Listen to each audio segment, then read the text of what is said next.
இன்னைக்கு நம்ம ரொம்ப தூரம் டிராவல் பண்ணி ஒரு இன்ட்ரெஸ்டிங்கான இடத்துக்கு தான் போய்கிட்டு இருக்கோம். எங்கன்னு கேட்டிங்கன்னா பிராய்லர் கோழி வளர்க்கக்கூடிய பண்ணைக்கு போகிறோம்.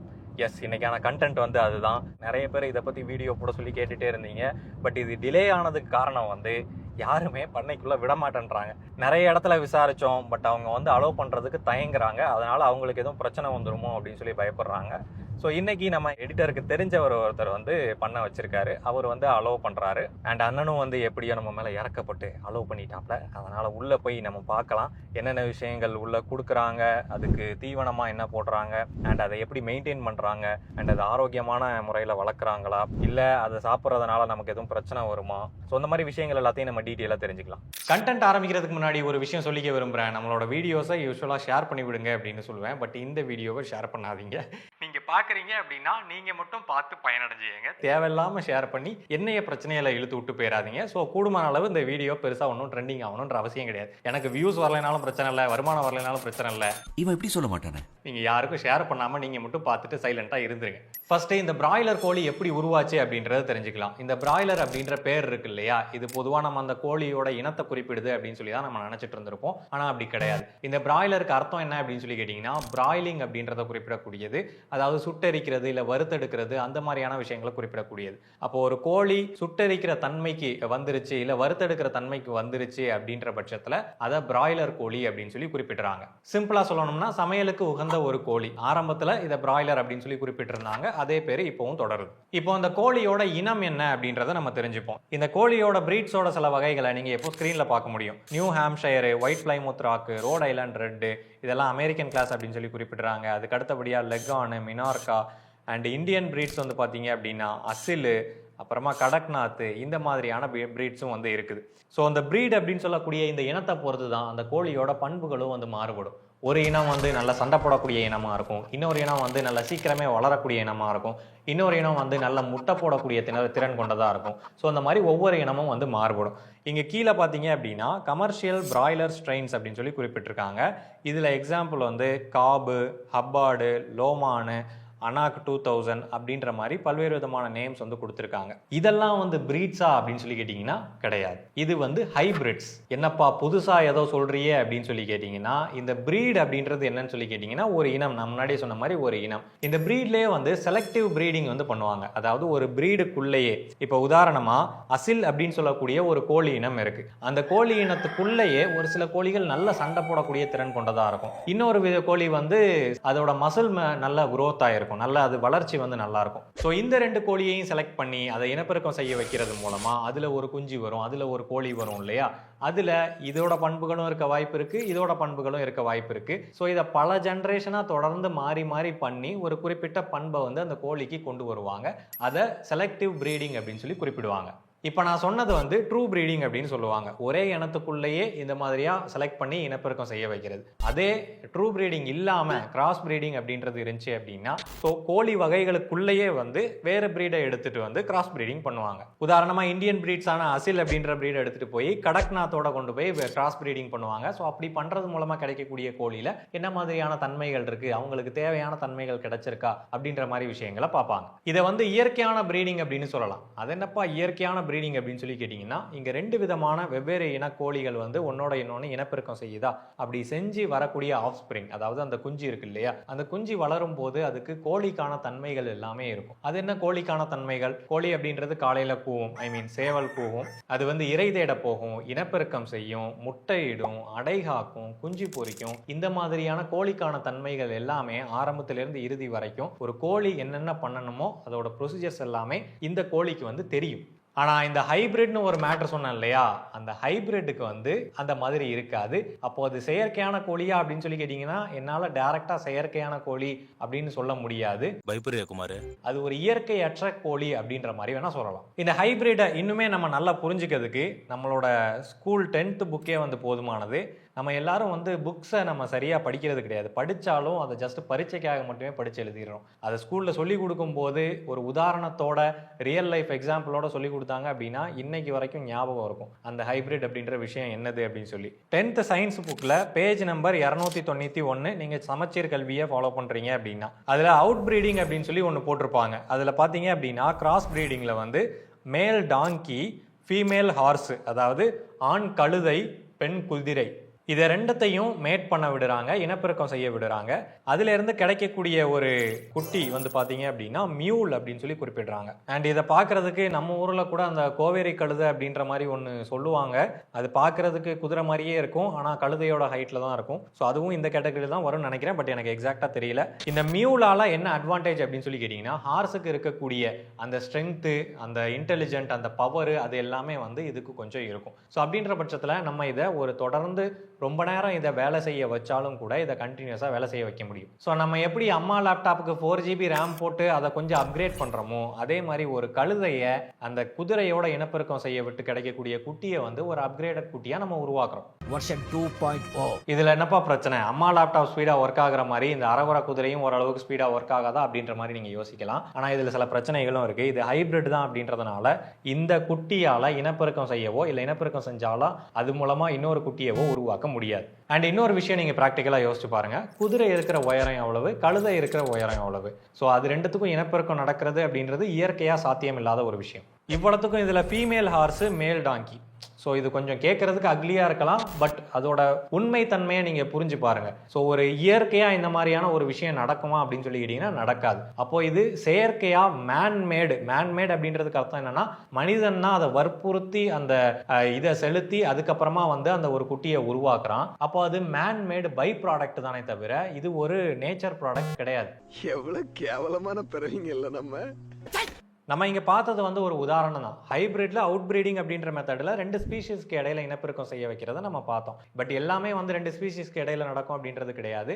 அதாவது இன்பிரீடிங்கும் பண்ணுவாங்க, அந்த சேம் கோழிக்குள்ளேயே பிரீடுக்குள்ள பண்ணுவாங்க, இல்ல வெவ்வேறு கோழிகளுக்கு இடையில பண்ணுவாங்க. ஸோ நம்மளோட அங்க அப்ஜெக்டிவ் என்ன அப்படின்னு சொல்லி கேட்டீங்கன்னா, நமக்கு தேவையான ஒரு பர்பஸை வந்து அந்த உயிரினம் முழுமை ஆக்குறது வரைக்கும் அதை வந்து திரும்ப திரும்ப அதை இனப்பெருக்கம் செய்ய விட்டு அதை ஒரு ப்ராடக்ட் மாதிரி அப்கிரேட் பண்ணி நம்ம கொண்டு வரோம். இதனால நடக்கக்கூடிய பிரச்சனை, கோழி அப்படின்னா அது ஒரு முழு கோழியா இருக்காது. அந்த கோழிக்கு வந்து பசிச்சா சாப்பிடணும் அப்படின்றதே வந்து அதுக்கு தெரியாது. சரி, இப்போ பிராய்லர் கதைக்கு வருவோம். இந்த மாதிரி ஹைபிரிட்ல உருவாக்கப்பட்டது தான் இந்த பிராய்லர் கோழி அப்படின்றதும்.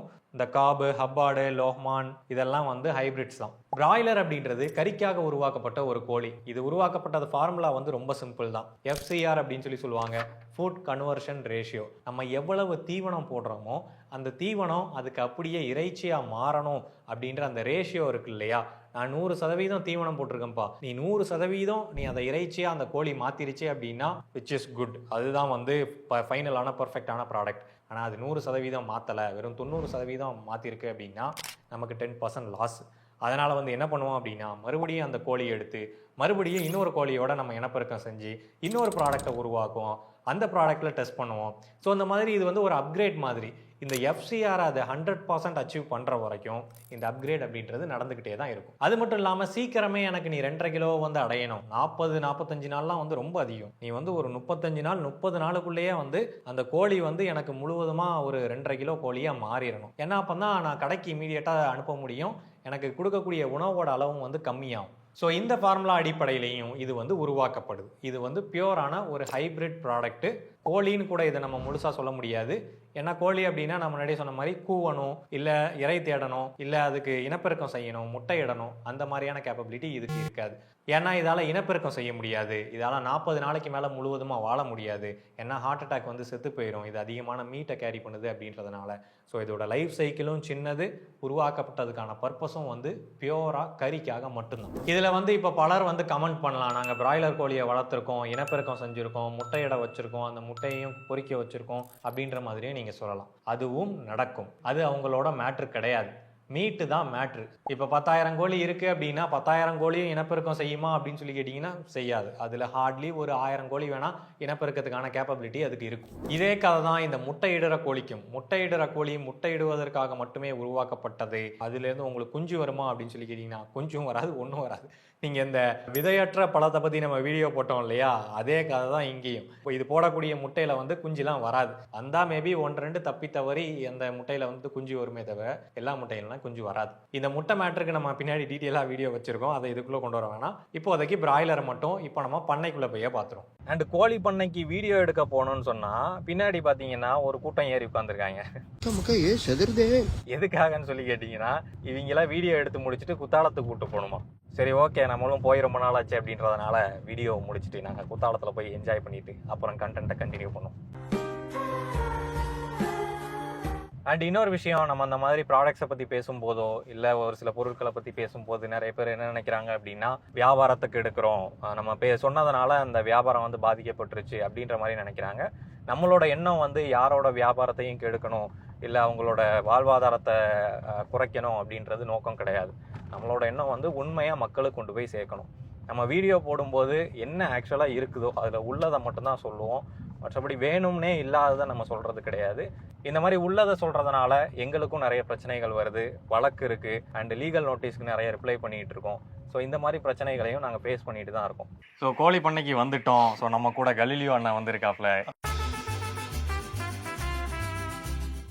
எப்படி இருக்கீங்க? நல்லா இருக்கும் ப்ரோ, நல்லா இருக்கும் ப்ரோ. ஸோ இவரோட பண்ணை தான் இன்னைக்கு நம்ம வந்து ஃபுல்லாக பார்க்க போகிறோம். ஸோ எங்களுக்கு இருக்கிற முதல் சந்தேகம் என்னன்னா, இந்த கோழி எல்லாம் வந்து நாட்டுக்கோழி மாதிரி ஆக்டிவாக இருக்கிறது கிடையாது, ஓரளவு டல்லாக தான் இருக்குது. ஆனால் நீங்கள் குஞ்சை பார்க்கறதுக்காக இங்கே கூட்டு வந்திருக்கீங்க. இது எல்லாம் பார்த்தீங்கன்னா பயங்கரமாக ஆக்டிவாக தான் இருக்குது. ஸோ இது எதனால் பெருசானதுக்கப்புறம் ஆக்டிவாக தான் இருக்கும். அவங்க வந்து பண்ணையில் மொத்தமாக பிடிச்சிட்டு போகிறாங்கல்ல, பிடிக்கும் போது மொத்தமாக நெருக்கமாக்கி தான் பிடிப்பாங்க. அதோட ஸ்ட்ரெஸ் வந்து மறுநாள் வரைக்கும் இருக்கும். அதனாலதான் ஒரு மாதிரி ரொம்ப சோர்ந்து போய் இருக்கும். இப்போ வந்து பண்ணையில பெரிய கோழி காட்டுறேன்னா, இந்த அடுத்து பக்கத்துல இருக்கு பெரிய கோழி காட்டுறேன், காட்டும் போது உங்களுக்கே தெரியும் அதுவும் ஆக்டிவா தான் இருக்கும். அதனாலதான் அந்த ப்ராப்ளம். அப்புறம் இன்னொரு சந்தேகம் என்னன்னா, ஊசி போடுறது கோழிகளுக்கு வந்து ஊசி போட்டு இருக்கக்கூடிய ஒரு மெத்தட். அது வந்து நிறைய பேர் நிறைய வீடியோக்கள்ல பார்த்து தெரிஞ்சிருப்பாங்க. இருந்தாலும் உங்க மூலமாவே சொல்லுங்க. இப்போ ஒவ்வொரு கம்பெனியில ஒவ்வொரு மெத்தட் இருக்கு சார். என்னோட கம்பெனி பிராய்லர் ஃபீட்ஸ்னு சொல்லிட்டு அந்த கம்பெனியை பொறுத்தல நான் அதில் தான் 5 வருஷமா இருக்கேன். அந்த கம்பெனியை பொறுத்தல எப்படின்னா, ஊசி போடுறது எதுக்காகனா அந்த ஃபீடை சாப்பிட்றதுக்காக தான், உடம்பு வைக்கிறதுக்காக கிடையாது. எல்லாமே டானிக் கொடுப்போம், எல்லாமே பண்ணுவோம். சொட்டு மருந்து டிராப்ஸ் போடுவோம், வேக்சின் போடுவோம். அந்த வேக்சின் எதுக்காகனா டிசீஸ் அண்டாம இருக்கிறதுக்கு. இப்போ ஒருத்தன் சாப்பிட்டு உட்கார்ற ஒரு நல்ல மனுஷனை பார்த்துக்கோங்களேன், சாப்பிட்டு உட்கார்ந்துருந்தா அவனுக்கு நோய் வரதான் செய்யும். ஆக்டிவ் இல்லாம அங்கிட்டு நடமாடம் இல்லாம இது அதே கான்செப்ட்ல தான் இருக்கும். பட் ஒரு டிசீஸ் வந்துச்சுன்னா டக்குன்னு தாக்கிடும். நம்ம அந்த வேக்சின் ஒவ்வொரு ஸ்டேஜுக்கு ஒவ்வொரு வேக்சின் உண்டு. 3 வேக்சின் போடுவோம். 3மே கண்ணில் தான் டிராப்ஸ் போடுவோம். அந்த டிராப்ஸ் போடும்போது அந்த டிசீஸ் தாக்காம இருக்கிறதுக்காக தான் அந்த இது. அதுக்கப்புறம் இன்ஜெக்ஷன் போடுறது வந்து எதுக்காகனா சாப்பிட வைக்கிறதுக்கு தான் மெயின் ரீசன். ஒரு சில டிசீஸ் வைக்கிறதுக்குன்னா அந்த பசி உணர்வை ஏற்படுத்தும், அந்த எல்லாம் போய் சாப்பிடும். சரி சரி சரி. இது வந்து கொஞ்சம் சாப்பிட்டுட்டு, இப்போ சேவல் பொட்டக்கோழி இதுல இருக்கு, சேவல் தான் அதிகமா சாப்பிடும், பொட்டக்கோழி வந்து சாப்பிட விடாது. அப்போ கோழியை சாப்பிட வைக்கிறதுக்கு சேவல் சாப்பிட்டு முடிச்சோடனே இது பொட்டக்கோழியும் அந்த இது பண்ணோடனே அது கொஞ்சம் ஆக்டிவா இருக்கும்போது அது விலகி சாப்பிட வைக்கும். சில நேரங்களில் சேவல் தனியா, இப்போ 2 பண்ணை இருக்கு, அந்த ஒரு பண்ணை இருக்கு, இந்த ஒரு பண்ணை இருக்கா, சேவல் தனியா பொட்டை தனியா வைப்பாங்க. அதுல வந்து ஈல்டு ரெண்டுமே வந்து கறிக்காக யூஸ் பண்ணுவாங்க. ரெண்டுமே கறிக்கு தான். ஆமா, ரெண்டுமே கறிக்காக தான். அப்போ முட்டை போடுறது வந்து அது வேற வெரைட்டி. ஆமா, ஒவ்வொரு பிரீடு. இது முட்டை போடுறதுக்குள்ளேயே நம்ம கட் பண்ணிடுவோம். அதாவது சிக்கன் 65 வந்தது இல்ல, ஆரம்ப கட்டத்துல 65 நாள் தான் கோழியோட வளர்ச்சி. அதனாலதான் சிக்கன் 65. மத்தபடி இதுதான் கரெக்டான இன்ஃபர்மேஷன். இப்போ வந்து ஒவ்வொருத்தங்களோட கண்டுபிடிப்பு ஒவ்வொரு கம்பெனியை பொறுத்தவரை. என் கம்பெனில வந்து 42 நாள் வரும். ஆமா, இது சுகுணா எடுத்துட்டீங்கன்னா 38 நாள் தான். அதுக்குள்ளே அவங்க பிடிச்சிடணும். 2-2.25 கிலோ வந்துடும். பிடிச்சிடணும். அது வெயிட் கணக்கு தான். அந்த வெயிட் ஏற ஏற கோழியோட தாங்க முடியாது, ஹார்ட் அட்டாக் வந்துடும், மால்ட் ஆயிரும். அவர் சொல்ற மாதிரி அந்த கோழி வெயிட் ஏறிடுச்சு அப்படின்னா அதுக்கப்புறமா அதுக்கு லைஃபே கிடையாது. அது வாழணும் அப்படின்னு நினச்சா கூட அதால் வாழ முடியாது. ஏன்னா அதுக்கப்புறம் அதுக்கு ஏதாவது நோய் வந்துடும், இல்லை ஹார்ட் அட்டாக் வந்து இறந்துடும். அதால் அந்த வெயிட்டை விஸ்டாண்ட் பண்ண முடியாது. ஸோ அதுக்கு இருக்கிற ஒரே ஆப்ஷன் கறிக்கு போகிறது தான். ரீசெண்டாக கூட பார்த்தீங்க அப்படின்னா, அந்த கோழி கறிக்கடைக்கு போகிறதுல இருந்து நாங்கள் வந்து காப்பாற்றிட்டோம், அதை வந்து மீட்டு கொண்டு வந்திருக்கோம் அப்படின்ற மாதிரி அம்பானி மாமா கூட பண்ணாருன்னு நினைக்கிறேன். ஒரு லாரி நிறைய கோழியை வந்து காப்பாற்றுறேன் அப்படின்ற பேரில் ஏதோ பண்ணிட்டு இருந்தாங்க. பட் அதை நீங்கள் காப்பாற்றணும்னு நினச்சாலும் காப்பாற்ற முடியாது. ஏன்னா அதோட பர்பஸ் மீட்டு. அந்த மீட்டு அது உடலில் இருக்கிற வரைக்கும் அதுக்கு டேஞ்சர் தான். அது ஹார்ட் அட்டாக் வந்து செத்து தான் போகும். 19வது நாள் தான் வேக்சின், கடைசி வேக்சின். ஏன்னா அதுக்கப்புறம் 30க்கு அப்புறம் கறிக்கோழிக்கு போயிடும். கறிக்கோழிக்கு போகும்போது உள்ள வந்து மெடிசன் இருக்கக்கூடாது. அதனால 19க்கு அப்புறம் எந்த மெடிசன் எந்த வேக்சினும் போட மாட்டாங்க. மெடிசன்ஸ்னா இப்போ தண்ணியில போடுவாங்க, அது நார்மல் டானிக் தான். இப்போ குளுக்கோஸ் பவுடரு, அதுக்கு நார்மல் தான். ஆன்டிபயோட்டிக், இப்போ டிசீஸ் அதிகமாக இருந்தால் ஆன்டிபயோட்டிக் கொடுப்பாங்க, முன்னகிட்டே அட்வான்ஸாகவும் ஆன்டிபயோட்டிக் கொடுப்பாங்க. அந்த மாதிரி ஒரு சில விஷயங்கள். இந்த ஊசி போட்டு வளர்க்குறாங்க, அதனால பிரச்சனைகள் வரும் அப்படின்ற மாதிரியான ஒரு பிம்பம் உருவாகுது இல்லையா அந்த பிராய்லர் கோழிக்கு. அதுக்கு காரணம் அவங்க நிஜமாவே ஊசி போடுறாங்க தான். அந்த ஊசி வந்து தடுப்பூசியா இருக்கலாம், இல்ல growthக்கான ஊசியா இருக்கலாம், சத்து ஊசியா இருக்கலாம், இல்ல ஏதாவது நோய் எதிர்ப்பு சக்திக்கான ஊசியா இருக்கலாம். இந்த மாதிரி அது ஒரு மெடிசின், அவ்வளவுதான். இந்த மெடிசின்ஸ்லாம் ஊசி மூலமா தான் போகணும் அப்படின்ற மாதிரிலாம் கிடையாது. ஊசி மூலமாகவும் போகலாம், சொட்டு மருந்து வடிவில் கண்ணில் விடுறது மூலமாகவும் போகலாம், இல்லை உணவுல அதை மிக்ஸ் பண்ணி வைக்கிறது மூலமாகவும் போகலாம். ஸோ அந்த மாதிரி இந்த மெடிசின்ஸ் நம்ம எந்த வழியாக வேணால் அதுக்கு கொடுக்கலாம். நமக்கு எப்படி உடல்நிலை சரியில்லை அப்படின்னா நம்ம டாக்டர்கிட்ட போய் மெடிசின்ஸ் எடுத்துக்கிறோமோ, அதே மாதிரி இந்த கோழிகளுக்கும் நோய் வந்தாலும் நோய் வரக்கூடாது அப்படின்னும் மருந்துகள் வந்து கொடுக்கப்படுது. பட் இந்த மெடிசினை நம்ம அவ்வளோ ஈஸியாக கடந்து போயிடவும் முடியாது. இதில் முக்கியமான ஒரு விஷயமும் இருக்குது. அது என்னன்றதை பின்னாடி சொல்கிறேன். தீவனம் ஒரு நாளைக்கு எவ்வளோ கிலோ தீவனம் போடுவீங்க, எத்தனை கோழிக்கு? இப்போ ஒரு 90 days 20 days வரைக்கும் 40 கிராம் 30 கிராம் தான் சாப்பிடுவது. ஒவ்வொரு வீக்கை பொறுத்து இன்க்ரீஸ் ஆகிட்டு இருக்கும். கடைசியாக வந்து 80 கிராம் சாப்பிடும். 80 கிராம் சாப்பிட்டு ஒரு 50 கிராம் அந்த மாதிரி வெயிட் ஏறும். ஓ சரி சரி. ஆமாம், வெயிட் ஏறும்.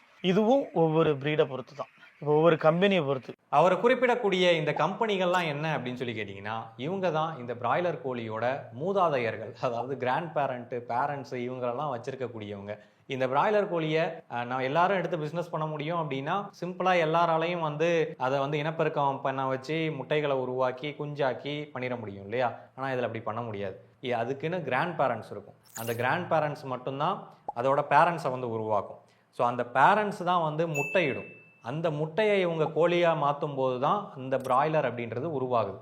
ஈவன் அந்த கம்பெனிகள்லேருந்து நீங்கள் அந்த பேரண்ட்டை வாங்கினாலும் கூட அந்த பேரண்ட் உயிரோடு இருக்கிற வரைக்கும் தான் உங்களால் பிராய்லர் கோழியை உற்பத்தி பண்ண முடியும். அந்த பேரண்ட் செத்து போச்சு அப்படின்னா அந்த பேரண்ட்டை உருவாக்குறதுக்கான முட்டை வந்து கிராண்ட் பேரண்ட்டு தான் இருக்கும். அப்போ அந்த கிராண்ட் பேரண்ட் எங்கே இருக்குன்னு சொல்லி கேட்டிங்கன்னா, நான் முன்னாடி சொல்லியிருந்தேன் இல்லையா, அந்த ராஸு அப்புறமா காபு அந்த மாதிரியான ப்ரீடை வந்து ஃபாரின்ல தான் முதல்ல கொண்டு வந்தாங்க. அவங்கள்ட்ட இருந்து கிராண்ட் பேரண்ட்டை வாங்கிட்டு வந்து தான் இவங்க வந்து அந்த முட்டைகளை வச்சு இவங்க பேரண்ட்ல இருந்து இந்த பிராய்லரையும் வந்து உருவாக்குறாங்க. இதில் ஒரு சில கம்பெனிஸ் வந்து ஓனா அந்த கிராண்ட் பேரண்ட்டையும் உருவாக்க ஆரம்பிச்சிட்டாங்க. ஒரு சில கம்பெனிஸ் வந்து இன்னும் வெளிநாடு கம்பெனிகளில் தான் அந்த கிராண்ட் பேரண்ட்டை வாங்கி அதுக்கப்புறமா தான் ப்ரொடியூஸ் பண்ண முடியுது. அது அதுக்கான தீவனம் எவ்வளோ? அது தீவனம் வந்து எனக்கு வந்து இப்போ 11,500 கோழி 575 மூடை போட்டேன் மொத்தம், ஸ்டார்டிங்ல இருந்து எண்டு வரைக்கும். ஓ சரி சரி. 11,500 கோழிக்கு 500 கோழி மால்ட்டுன்னு வச்சுக்கோங்க. 11,000 கோழி. 11,000 கோழியில் 575 மூடை. ஒரு மூடையோட வெயிட் வந்து 60 கிலோ. 60 கிலோ கணக்கு பண்ணிடும். 575 60 கிலோன்னு போட்டோம்னா 34,500 கிலோ வந்து தீவனம் 11,000 கோழிக்கு போயிருக்கு. 11,500 வச்சுக்கோங்க, ஏன்னா கடைசியில தான் மால்ட் ஆகும். கோழி தீவனத்தை தின்னுட்டு தானே சாகுது. அப்போ ஒரு கோழிக்கு வந்து 3 கிலோ தீவனம் அப்படின்னு. 3 கிலோ ஒரு கோழி வந்து 3 கிலோ தின்னுன்னா 2.5, எனக்கு 2.5 கிலோ ஆவரேஜ் வந்து 3 கிலோ சாப்பிட்டுச்சுன்னா இருக்கும். அந்த இறையோட சாப்பிட்றத வச்சு தான் எங்களுக்கு பைசா கால்குலேட் பண்ணுவாங்க. எஃப்சிஆர்னு சொல்லி ஒரு கால்குலேட் பண்ணுவாங்க. ப்ரொடக்ஷன் காஸ்ட்டை வச்சு தான் எங்களுக்கு வந்து 6 ரூபாயில இருந்து கன்வர்ஷன் ரேஷியோ. கரெக்ட் 6 ரூபாயில இருந்து இப்போ 7 ரூபா ஆக்கிட்டாங்க. இப்போ நம்ம போராட்டம் பண்ணாங்களா விவசாயிகள், அதுல இருந்து 1 ரூபா கூட்டியிருக்காங்க. 7 ரூபா மினிமம். 7 ரூபாயில தீவனத்துக்கான காஸ்டா எங்களுக்கு பண்ணக்காரங்களுக்கு கம்பெனி கொடுக்குறது. இது ஒரு ஜாயின் வெஞ்சர் மாதிரி தான். ஓ சரி சரி சரி. இவங்க நாங்க வந்து இடமும் தண்ணி கரண்ட் கொடுப்போம், வளர்த்து கொடுப்போம் லேபர் வச்சு. கம்பெனி வந்து ஃபீடு சிக்ஸ் எல்லாமே கம்பெனி கொடுத்தோம். அதை பொறுத்து அவங்க பைசா கொடுப்பாங்க. இப்போ ஃபீடு கன்சம்ஷன் எவ்வளவு கோழி எடுத்துக்கிறதோ அதை கால்குலேட் பண்ணி, இப்போ 3 கிலோ சாப்பிட்டுட்டு 2,200 இருந்ததுன்னு வச்சுக்கோங்களேன். ஒன்று ஃபீடு நம்ம கரெக்டாக ப்ராப்பரான டைமிங் போடாமல் இருந்திருப்போம், சாப்பிட்டுட்டு அதிகமாக கழிச்சல் போயிருக்கும், இல்லை சளி இருந்துன்னு வைங்களேன் சாப்பிடும் ஆனால் உடம்பு வைக்காது. ஆமா, அது ஒரு சில விஷயங்கள்லாம் இருக்கு. இந்த மாதிரி நம்ம போடுற உணவு அது எந்த அளவு மீட்டா கன்வெர்ட் ஆயிருக்கு அப்படிங்கிறத பொறுத்து தான். அதுக்கு தான் மெடிசின்ஸ் அந்தந்த டைமிங்ல அதை டெய்லி சூப்பர்வைசர் வந்து பார்ப்பாரு. இப்போ எப்படி இருக்குங்கிறத அனலைஸ் பண்ணி ஞாயிற்றுக்கிழமை மட்டும் தான் வர மாட்டாரு, மற்ற நாள்லாம் அனலைஸ் பண்ணி நம்மளுக்கு இன்ஸ்ட்ரக்ஷன் கொடுத்துட்டே இருப்பார். ஓ சரி சரி சரி. நம்ம லேபருக்கு தகவலை சொல்லி இதை இப்படி பண்ணுங்க அப்படி பண்ணுங்கன்னு சொல்லணும். அதை வச்சு தான் 7 ரூபாயில இருந்து 13 ரூபா வரைக்கும் தருவாங்க. சரி சரி. இப்போ நான் வந்து 9 ரூபா வாங்கியிருக்கேன். அது நினைச்சேன் அந்த ஷீட்டுனால ஹீட் இறங்கும். ஹீட் இறங்கும், என்னத்தை போட்டாலும் ஹீட் இறங்கும் ப்ரோ. நீங்க காங்கிரீட் போட்டாலுமே அந்த அதுக்கு இந்த கோழிக்கான ஹீட் இருக்கும். இப்போ நம்ம நின்னுட்டு இருக்கோம் கேக்குறேன்னா சிலர் சொல்றாங்க இல்லையா, அந்த மாதிரி சீட்டுக்குள்ள ஒரு மோசமான என்விரான்மெண்ட்ல தான் வச்சு வளர்க்குறாங்க அப்படின்னு. அப்படிலாம் இல்லை, இது வந்து ஃபுல்லா ஓப்பன்ல இருக்கு. மோசமான என்விரான்மெண்ட்னா 10 நாள் 20 நாள்ல செத்து போயிடும். அதுதான் என்விரான்மெண்ட் தான் இதுல மேஜர். இதுவே என்விரான்மெண்ட் மேனேஜ்மெண்ட் தான். ஆமா, மேனேஜ்மெண்ட் தான் இதுல பெயின். இப்போ இதுல தூசி இருக்கு, இதை வந்து நாங்க காலையிலயும் ஈவினிங் வந்து கிளீன் பண்ணி நல்ல பியூர் தண்ணியா கொடுப்போம். இதுல கொஞ்சம் கலங்கல் மிஸ்டேக் தண்ணி இருந்தாலுமே அது மறுநாள் அதிகமா இந்த தண்ணி அதிகமா எந்த கோழி குடிக்கோ அது இருக்காது. ஓ சரி சரி. அவ்வளவுதான், அது மால்ட்டு. அதனால நாங்கள் கரெக்டாக கரெக்டாக எல்லாமே ப்ராப்பராக தான் கொடுப்போம். சரி சரி. ஸோ இப்போ வந்து கொஞ்சம் பெரிய கோழியாக வளர்ந்ததுக்கு அப்புறமா, அதாவது ஃபைனலாக இதை வந்து கறிக்காக கொடுக்க போகிறாங்க. ஸோ அந்த ஸ்டேஜில் இருக்கக்கூடிய கோழியை தான் பார்க்க வந்திருக்கோம். ஸோ இதை பற்றி கொஞ்சம் சொல்லுங்கள். இது எத்தனை நாள் ஆன கோழி? இது 40 நாள் ஆன கோழி. நாளைக்கு புதன்கிழமை கொஞ்சம் சேல் அதிகமாக இருக்கும். இல்லை செவ்வாய்க்கிழமை நைட்டு தான் பிடிப்பாங்க, பகலில் பிடிக்க மாட்டாங்க. ஏன்னா ஹீட்டு ஜாஸ்தி ஆகிறனால மால்ட் ஆகும். கோழி ஆல்ரெடி ஹீட்டு, இன்னும் எக்ஸ்ட்ரா ஹீட் ஆகிறனால இது இங்கேருந்து ஏற்றிட்டு எத்தனை நாளில் கடைக்கு போவோம்? இல்லை அங்கே நைட் நம்ம 4 மணி 3 மணிக்கு ஏற்றுவாங்க. காலை விடிய காத்தால அங்கே திருநெல்வேலி ஏற்றுனாங்கன்னா போயிடும். 6 மணி 7 மணிக்கு ஏற்றுறாங்க ஈவினிங் அப்படின்னா கேரளாவுக்கு போகும். கேரளாவுக்கு அங்கே 5 மணிக்கு போய் ரீச் ஆகும். சரி, ஓகே. இப்போ அந்த வண்டியில் ஏற்றினதுக்கு அப்புறமா அங்கே வரைக்கும் போய் இருக்கும்ல, அந்த கேப்ல எதுவும் ஃபீட் எதுவும் கிடையாது? ஃபீட் எதுவுமே கிடையாது. நம்ம இப்போ 4 மணி நேரத்துக்கு முன்னாடி தூக்குறோம்ல, தண்ணி மட்டும் குடிக்கும். மற்ற நேரங்களில் அங்கே பண்ணை கடைக்கும் போய் நாங்கள் வந்து பக்குவமாக பார்ப்போம், குழந்தை மாதிரி பார்ப்போம். நீங்கள் பிடிக்க வரும்போது பாருங்கள், வேணா வாய்ப்பு இருந்தால் வீடியோ எடுக்க வாங்க. அதை மனுஷனாவே, அது ஒரு உயிரினமே மதிக்க மாட்டாங்க. நம்மளுக்கே சங்கடமாக இருக்கும். கோழி எத்துவாங்க, தூக்கி போடுவாங்க, அதில் தான் ஸ்ட்ரெஸ் ஆகும். அதில் தான் ஒரு மாதிரி ஸ்ட்ரெஸ் ஆகி ஆக்டிவே இல்லாமல் கடைகளுக்கு போனோன்னா ஒரு மாதிரி சோர்ந்த மாதிரி இருக்க காரணமே அதுதான். இப்போவும் ஆக்டிவாக தான் இருக்குல்ல, நம்ம ஆக்டிவாக பிடிக்க போனோம்னாலே இந்த ஓடுது பார்த்தீங்களா. இதே நீங்கள் கடையில் இருக்க கோழி பாடா வந்து நீ பிடிச்சிக்கோடாங்கிற மாதிரி தான் பண்ணும். அண்ட் இந்த கோழிகளை அதிகமாக மேய விடாததன் காரணம், அதாவது நாட்டுக்கோழி எங்கே பார்த்தாலும் மேய்ஞ்சிட்டு இருக்கும். பட் இதை வந்து மேய விடாமல் உள்ளே அடைச்சி வச்சிருக்காங்க அப்படின்னா, இது மேய்ஞ்சுது அப்படின்னா அது சேர்த்து வச்ச மசூல் எல்லாம் கரைஞ்சி போயிடும். ஸோ அப்புறம் எப்படி அதை கறிக்காக அனுப்ப முடியும்? ஸோ இதை அதிகமாக மேய விட மாட்டாங்க, குறுகிய இடத்துலாம் வச்சுருப்பாங்க. அது என்னதான் ஆக்டிவாக இருந்தாலும் கூட அதை வந்து அதிகமாக மேய விடக்கூடாது. மேய விட்டால் கறி குறையும், வெயிட் குறையும். இதோட ஸ்கின் ஒரு மாதிரி அந்த ரெக்கை இல்லாமல் ஒரு மாதிரி கேப்பாக கிடக்காது, அப்படிதான் இருக்குமா கோழிகள் எல்லாமே? எப்படி ப்ரோ? அந்த இதோட உள்பக்கம் தொழிலாம் தெரியுது இல்லையா? ஆமா, இதுதான் கேட்குறேன். இது இந்த ஸ்கின் வந்து நம்மளுக்கு இப்படி தான் இருக்கும். நாங்கள் வந்து இதுக்கு ஸ்கின் இந்த முடி வளராமல் இருக்கிறதுக்கு உப்பும் ஃபார்மலின் போட்டு ஸ்ப்ரே பண்ணுவோம். ஏன்னா முடி வந்து வளர்ந்துச்சு அப்படின்னா அது சாப்பிட்ற ஃபீடு வந்து முடிக்கே போயிடும். முடி வளர்றதுக்கே போயிடும், நீட் வைக்காது. அதையும் நாங்கள் கண்ட்ரோல் பண்ணுறோம். அதனால இந்த இடத்துல அப்படி இருக்கு. ஒரு சில கோழிகள் வந்து ஃபீடு வந்து முடி வந்து அதிகமாகவே இருக்கும். அது வந்து நம்மளுக்கு முடிதான் வெயிட் போகுமே ஒழிய இது மீட்டு வராது. சரி. அதனால அதையும் கண்ட்ரோல் பண்ணுவாங்க. ஸோ இவ்வளோ நேரம் பார்த்தீங்கன்னா நமக்கு எல்லா விதமான இன்ஃபர்மேஷனையும் கோழிகளை பற்றி ரொம்பவே கரெக்டாக வந்து நமக்கு இன்ஃபர்மேஷன் கொடுத்துருக்காப்ல கலீலியோ ப்ரோ. ரொம்ப தேங்க்யூ. அண்ட் சயின்டிஸ்டோட பேரை வந்து அவங்க அப்பா உங்களுக்கு வச்சிருக்காங்க. சார் வந்து MBA முடிச்சுட்டு ஒரு ஃபினான்ஸ் கம்பெனியில் கார்பரேட்டில் ஒர்க் பண்ணிட்டு அதுக்கப்புறமா வந்து இந்த பிஸ்னஸை ஸ்டார்ட் பண்ணி சக்ஸஸ்ஃபுல்லாக ரன் பண்ணிட்டு இருக்காரு. அண்ட் நிறைய பேர் நாங்கள் இந்த மாதிரி வீடியோ எடுக்க போறோம்னு சொல்லி நிறைய இடத்துல கேட்டிருந்தோம், எங்கேயுமே அலோவ் பண்ணல. பவுல்ட்ரி ஃபார்ம் உள்ள யாருமே அலோவ் பண்ண மாட்டாங்க. எங்களை அலோவ் பண்றதுக்கு ரொம்ப தேங்க்யூ. அண்ட் இன்ஃபர்மேஷன்ஸும் வந்து நீங்க கொடுத்த இன்ஃபர்மேஷன் எல்லாமே ரொம்ப வேல்யூபிளா இருந்துச்சு. ஸோ எங்க சப்ஸ்கிரைபர்ஸ்க்கு உங்களோட அட்வைஸ். நான் வந்து சென்னையில் ஒர்க் பண்ணிட்டு இருந்தேன் கார்பரேட் கம்பெனியில் ஃபினான்ஸ் மேனேஜரா. இது கொரோனாவுக்கு அப்புறம் இங்கே வந்து பிஸ்னஸ் பண்ணணும்னு யோசித்தேன். பட் நம்ம எம்ப்ளாயா எவ்வளோ நாள் தான் இருக்க முடியும், நம்மளும் பிஸ்னஸ் பண்ணணும்னு வெளியில் வந்தேன். இப்போ நான் வந்து பீஸ்ஃபுல்லாக இருக்கேன். யாருனாலும் வரலாம் பிஸ்னஸ் பண்ணுறதுக்கு. படித்தவங்க நான் இது கோழி மேய்க்கிறதுக்கு வரணும் அப்படிலாம் யோசிக்கக்கூடாது. இது நம்ம வேலை, நம்ம செய்யக்கூடிய வேலை. நம்ம பிஸ்னஸ் நம்ம தைரியமாக வந்து பண்ணலாம். நீங்கள் வாங்க, தைரியமாக வந்து இறங்கி பண்ணுங்கள். இது மாதிரி கோழியில் வந்து நிறைய பேர் சொல்கிறாங்க, இப்போ அது இப்படி இருக்குது, இப்போ அது ப்ராப்ளம், இது ப்ராப்ளம். இது தம்பி மூலமாக உங்களுக்கு லைவாக எல்லாமே எடுத்து காமிச்சிட்டேன். இதுக்கப்புறம் நீங்கள் கோழியை சாப்பிட்றதும் சாப்பிடாததும் அது உங்களோட விருப்பம். அது எப்படி சாப்பிடணும்னு சொல்லிட்டு டாக்டர் அட்வைஸோட நீங்கள் சாப்பிட்டு போங்க. அவ்வளோதான் நம்ம சப்ஸ்கிரைபருக்கு சொல்ல வேண்டியது. ஓகே, ரொம்ப நன்றி. தேங்க்யூ. இப்போ முக்கியமான கேள்வி, இந்த பிராய்லர் கோழி வந்து சாப்பிடலாமா கூடாதா, இதனால உடலுக்கு எதுவும் பாதிப்பு இருக்கா அப்படின்றது தான். இதுக்கான பதில ஒரு வார்த்தையா சொல்ல முடியாது. ஃபர்ஸ்ட் நம்ம மெடிசின்ஸ் பத்தி பார்த்துடலாம். அவங்க கொடுக்கக்கூடிய மெடிசின்ஸ்னால எதுவும் பாதிப்பு இருக்கா அப்படின்றது. இப்போ ஜென்ரலா நம்ம சொல்றது வந்து அதுக்கு ஏற்படக்கூடிய நோய்க்கோ இல்லை சத்துக்காகவோ தான் அந்த டானிக் மெடிசின்லாம் கொடுக்குறாங்க அப்படின்ற மாதிரி நம்ம சொல்லலாம். நீங்கள் கூட கோழிக்கான க்ரோத் சிரப் அப்படின்ற ஒன்று வந்து இன்றைக்கும் மெடிக்கலில் கிடைக்க தான் செய்யுது. ஸோ அது வந்து பார்த்தீங்க அப்படின்னா ஜஸ்ட் ஒரு சத்துக்கு கொடுக்குற மாதிரியான ஒரு டானிக் வந்து கிடையாது. அது எதுக்காகனா அதிகமான பசி உணர்வை தூண்டி ஸோ அதிகமான ஃபீடு உள்ளே எடுத்துக்கிட்டு அது மூலமாக அதோட மசில் வந்து அதோட இறைச்சி வந்து அதிகமாக உற்பத்தி ஆகிறதுக்கான ஒரு விதமான டானிக்னு சொல்லலாம். ஸோ மக்களோட பயம் வந்து இங்கேயே உருவாயிருது. பெருசாகிறதுக்கு ஊசி போடுறாங்க அப்படின்னு நிறைய அறியாத மக்கள் வந்து சொல்லிட்டு இருக்காங்க. கொஞ்சம் அதை ட்ரெண்ட் ஆக்கி ஹார்மோன் ஊசி போடுறாங்க அப்படின்றத சொல்லிட்டு இருந்தாங்க. பட் அவங்களோட அண்டர்ஸ்டாண்டிங்கில் என்னென்னா கோழியை ஆர்டிஃபிஷியலாக வளர வைக்கிறதுக்காக மருந்தோ இல்லை ஊசியோ போடுறாங்க அப்படின்றது தான். அப்போ அந்த விஷயம் இங்கேயே வந்து நமக்கு ப்ரூவ் ஆயிருது. ஏதோ ஒரு வகையில் அதை வந்து மீட்டை இன்க்ரீஸ் பண்ணணும் அப்படின்றதுக்காக அதுக்காக மெடிசின்ஸ் வந்து கொடுக்கப்படுது தான். அந்த மருந்து இறைச்சியில் ரெஃப்ளெக்ட் ஆகுதா இல்லையா, அதனால பாதிப்பு இருக்கா அப்படின்றதெல்லாம் செகண்டரி. பட் மக்கள் நினைக்கக்கூடியது இங்கே நடக்குதா இல்லையா, அதுதான் மேட்ரு. அடுத்த விஷயம் ஆன்டிபயாட்டிக்ஸ். இந்த கோழிகளுக்கு ஏதோ நோய் தொற்று ஏற்படும் போது அதுக்கு வந்து அந்த ஆன்டிபயாட்டிக்ஸ் மருந்தை வந்து கொடுக்குறாங்க. பட் ஒரு சில இடங்கள்ல அதை கறிக்காக ஏற்றுறதுக்கு ஒரு 2-3 நாள் தான் இருக்குது அப்படின்ற பட்சத்தில், ஏதோ ஒரு சின்ன நோய் வந்துருச்சு அப்படின்ற பட்சத்தில் அதிகப்படியாக அந்த ஆன்டிபயாட்டிக்ஸ் கொடுக்குறாங்க அப்படின்ற மாதிரி ஒரு சில இடங்கள்ல சொல்கிறாங்க. பட் அப்படி கொடுத்தாங்க அப்படின்னா அது ஒரு தவறான விஷயம்தான், அதை அந்த மாதிரி கொடுக்கக்கூடாது. பட் அந்த மாதிரி அதிகமாக கொடுத்து அதுக்கப்புறமா அதோட மீட்லேயும் வந்து அந்த ஆன்டிபயோட்டிக்ஸ் இருக்கும் அப்படின்ற பட்சத்தில் அதை நம்ம அதிகமாக எடுத்துக்கும் போது நமக்கு அந்த ஆன்டிபயோட்டிக்ஸ்க்கான ஒரு எதிர்ப்பு வந்து உருவாகிறதுக்கு வாய்ப்பு இருக்குது. ஸோ இதுவும் ஒரு பிரச்சனையாக பார்க்கப்படுது. இப்போ சயின்டிஃபிக்காக பார்த்தோம் அப்படின்னா இது ஒரு இறைச்சி தான் இல்லையா. ஸோ இந்த இறைச்சி பயாலாஜிக்கலாக உருவான ஒரு இறைச்சி தான். இந்த சயின்ஸ் வந்து அப்கிரேட் ஆகிட்டே இருக்கக்கூடியது. ஹைபிரிட் மூலமாக உருவான கோழிக்கு மலட்டுத்தன்மை ஏற்படுது. அந்த மலட்டுத்தன்மை இருக்கக்கூடிய கோழியோட இறைச்சியை நம்ம சாப்பிட்றோம். அப்படின்ற பட்சத்தில் சயின்டிஃபிக்காக பார்க்கும்போது இறைப்பை தான் அதை வந்து செரிமானம் செய்யுது. ஸோ அதை மேஜராக பார்க்கக்கூடிய கேட்டகரி வந்து புரோட்டீனு, ஃபேட்டு, கார்போஹைட்ரேட் அந்த மாதிரி தான். இதை தாண்டி மைக்ரோ நேனோ லெவலில் எதுவும் அதில் மாறுதல்கள் இருக்குமோ, ஸோ அதை சாப்பிட்றதுனால நமக்கு எதுவும் பிரச்சனைகள் வருமோ அப்படின்ற மாதிரியும் சந்தேகிக்க தோணுது.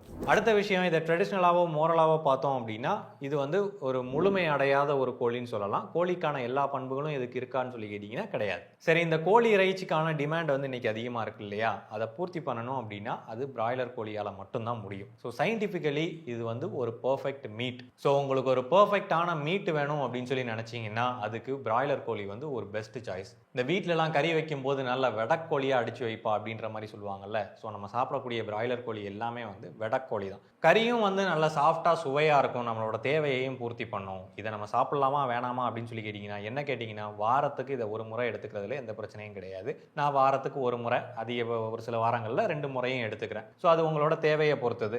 ஸோ அந்த மாதிரி நீங்கள் மாடரேட்டாக எடுத்துக்கிறதுல எந்த பிரச்சனையும் கிடையாது.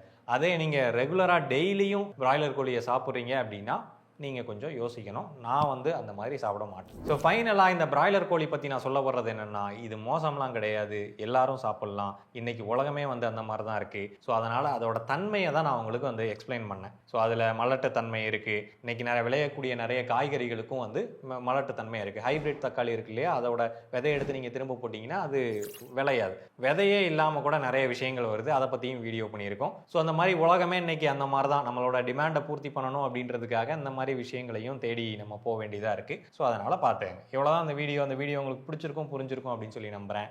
ஷேர் பண்ணி விடாதீங்க, என்ன பிரச்சனையில் இழுத்து விடாதீங்க. பையிங் ஃபேக்ட் சேனலுக்கு சப்ஸ்கிரைப் பண்ணுங்கள். நன்றி.